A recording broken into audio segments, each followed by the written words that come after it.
पूरे एक बार ना 50 साल कॉल लगे हम कहीं जाए तो बकरी दुआरी पर मत बनी है तो सुनाला ना सुनाला वो तो गयन कमाए एक छाती पर धो दे दांत धरती जा। ए बहू बकरी अपनी के ही है तो हम दूसरा के दुआरी पर बांधे जाए अपने न दुआरिया पर बांधे। हमरा करम फुटल रही बकरी चला घर में लिया के हम बाप शादी कर दी हूं। करम तो हमार फुटल रहे कि तोरा जैसन घुमक्कड़ लड़की हमरा घर में आई हमार स्वर्ग जैसन घर के ते नरक बना के रख देले बाड़ी। का कहती अरे माई देखा देखा एक जनी आईली माई के पक्ष खींचे खातिर का जनी कइले घर में रही हन। ते चुप बेटी ए हमरा के बोललू त बोललू हमरा बेटी के कुछ बोल देबू नु त तहर जतरे बना देम जा तर बाजार घूमे तने से बात कर ले 10 साल दुआर में कपाल लगा दोनों बराबर बा। जा जा जा जा तर जा चुप बेटी भैंस के आगे बिन बजैला से कोनो फायदा नहीं है। चल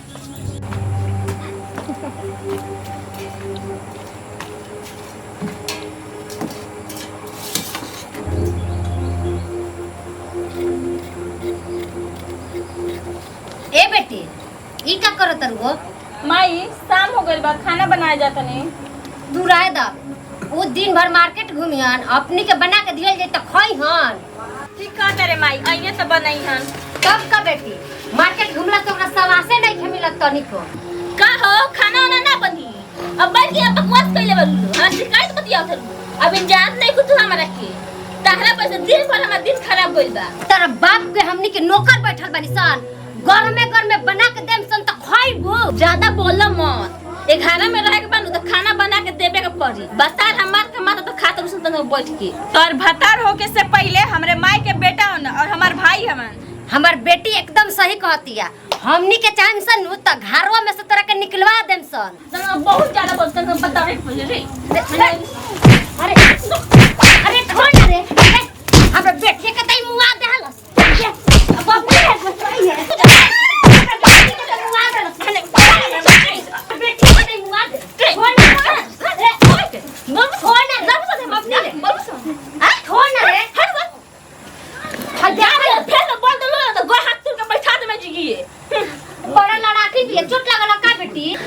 हे भगवान ऐसन पतो साथ को मुद्दाइयों के मत दियो सही खाता है माई बहुत बेटी के मार के है।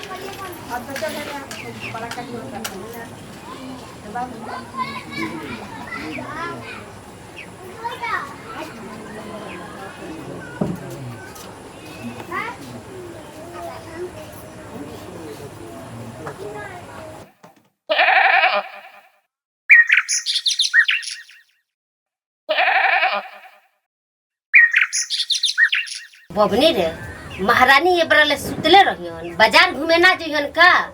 माई जा जो ऊपर पर हमनी से का करे के बा। बबनी रे कैसन कोहर के आवाज आवता तनी चलबे देखल जाओ। चल माई चल जल्दी आ। माई रे माई का हो का भइल बा ई त बुखार बा।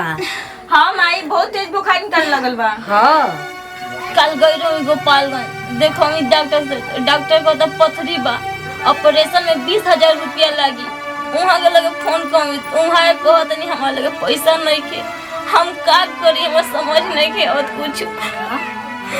ए माई बहरिए चल दी का हो ये जा कह ना। अरे चल ना बता तनी तेहू में खूब हल ए माई मरत या त मरे दे ओसे हमनी के का करे बा जैसन करत या सन पाई। ऐसा ना बोले के चाहिए बेटी कितनो खराब बिया त अपने के घर के पत्तो हिया ओकर केहू गन इलाज कराही के पड़ी। ए माई घर में पैसा है ले के कहां से आई 20,000 रुपया। तू चिंता मत कर बकरी बाड़ी सनु ओकनिए के बेच के हम अपना पत्तो के ऑपरेशन कराई। ठीक बा माई बकरी बेच के भाभी के इलाज करा देवले। हाँ बेटी। अरे बहू तू काहे खातिर गइलू हो तू आराम कर हम अपन सब बकरी बेच के तहार इलाज कराई तू तनिको चिंता मत कर। माँ जी बनी रोवलो हमारे के माफ कर दी रोवलो कितना हम वजन कइले बा रोवलो के इतना तकलीफ देला के बाद भी रोवलो हमरा के इतना कुछ करता नीलो रोवलो महान बनिलो रोवलो हमारे के माफ कर दी।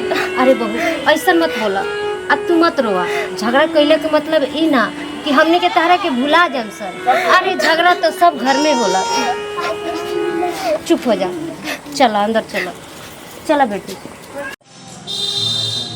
नमस्कार प्रणाम कैसा मैं सब भैया हमने की वीडियो बनी है सन जाना के टाइटल बा सास छोटो ऐसी एमे हमने के देखले बनी सन कि सास फोटो के केंगा प्यार चाहिए, केंगा एगो सास अपना फोटो से प्यार कर ली, झगड़ा भी तकरार भी होला। भैया ये वीडियो अच्छा लगे तो वीडियो के लाइक करी, शेयर करी और ज़्यादा से ज़्यादा शेयर करी और कमेंट करके बताएं कि हमने कौन सी गलती कैले बनी सन। भैया हमने के वीडियो लेट से थोड़ा जाता उस टाइम जाके तबीयत खराब बा ये के चलते, तो भैया प्लीज़ जितना भी वीडियो बा उतना के प्यार दुलार दिलो। आए हमने के जल्द ही कुछ नया टॉपिक कुछ नया लोग के साथ हम सब इतना करके नमस्कार प्रणाम।